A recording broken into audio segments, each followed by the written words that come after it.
అందరికీ నమస్కారం. ద్రౌపదీదేవికి పూజలు చేస్తారని, ఆలయాలున్నాయని మీకు తెలుసా? నాకైతే తెలీదండి. మొన్ననే పొన్నేరు వెళ్ళినప్పుడు అక్కడ ఈ గుడి చూశాను. ఇక మనకి తెలిసిందే గదా! గుడి ఎవరిదో ఏంటో తెలియకపోయినా ఆ బోర్డుని గూగుల్‌లో చూసేసి, ట్రాన్స్‌లేట్ చేసేసి అది ద్రౌపది అమ్మవారి గుడిగా నిర్ధారించుకున్నాం. ఈ గుడి పక్కనే అరణి నది కూడా పారుతూ ఉంటుంది. ఈ నది గురించి ఎందుకు చెప్తున్నానంటే ఇది తమిళనాడులో పారుతూ ఉన్న పుట్టుక మాత్రం ఆంధ్రాలోనే ఉంటుంది శ్రీకాళహస్తి దగ్గర. అందుకని కాస్త చెప్పాను. ఇక ఈ ఆలయం గురించి చెప్పాలి అంటే అక్కడున్న వారిని అడిగాం. కానీ వాళ్ళకి మా భాష రాదు, వాళ్ళ భాష మాకు రాదు. ఇక ఏం చేస్తాం చెప్పండి? కానీ ఈ ఆలయ వాతావరణం, ఆ పోతురాజు ఇదంతా చూస్తుంటే మన ఊరి గ్రామ దేవతల్లాగే అనిపించింది. అంటే ఇక్కడ వీళ్ళు కూడా అమ్మవారిని తమ కులదైవంలాగా, గ్రామ దేవతలాగా పూజిస్తారన్నమాట. అయితే మొదటిసారి ఇలా అమ్మవారి గుడిని చూసి నేను షాక్ అయ్యాను. ద్రౌపదీదేవికి కూడా పూజలు చేస్తారా? ఆమెను కూడా పూజిస్తారా అని. కానీ కొన్ని కులాల వాళ్ళు అమ్మవారిని తన కులదైవంగా భావించి పూజలు చేస్తారంట. మామూలుగా అయితే ఎలా చెప్పాలి, ఈ గొర్రెలు మేపేవాళ్ళు, యాదవులు అలాంటి వాళ్ళందరూ ఆ కులానికి సంబంధించిన వాళ్ళు అమ్మవారిని ఎక్కువగా పూజిస్తారు. అలానే ఉత్సవాలు జరుగుతాయి. అగ్నిగుండం అది తొక్కడం ఎలా అయితే మనం గ్రామ దేవతలకి చేస్తామో అలానే.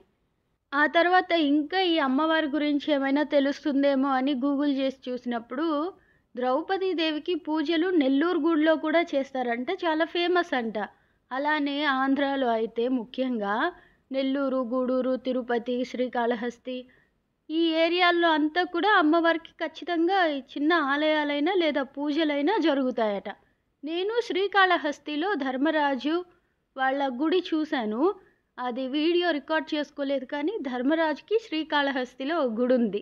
ప్రతి సంవత్సరం కూడా ఉత్సవాలు చేస్తారు. అప్పుడు మాత్రమే అక్కడ జనం ఉంటారు. మిగిలినప్పుడు చాలా అంటే చాలా ప్రశాంతంగా ఉంటుంది.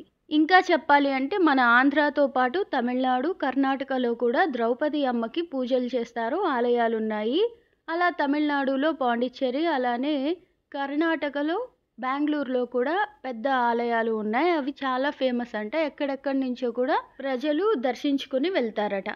సో మొదట నేను ద్రౌపదీదేవి గుడి అనగానే ఈవిడికి కూడా గుడా అని ఆలోచించాను. అంటే ఏదో కట్టకూడని వాళ్ళకి కట్టినట్టుగా ఆలోచించాను. అయితే తర్వాత అనిపించింది ఆవిడ ఆదిశక్తి రూపం. అలానే ఆమె జన్మ కూడా చాలా పవిత్రమైనది. ఆమె ఒక యజ్ఞకుండంలో పుట్టింది.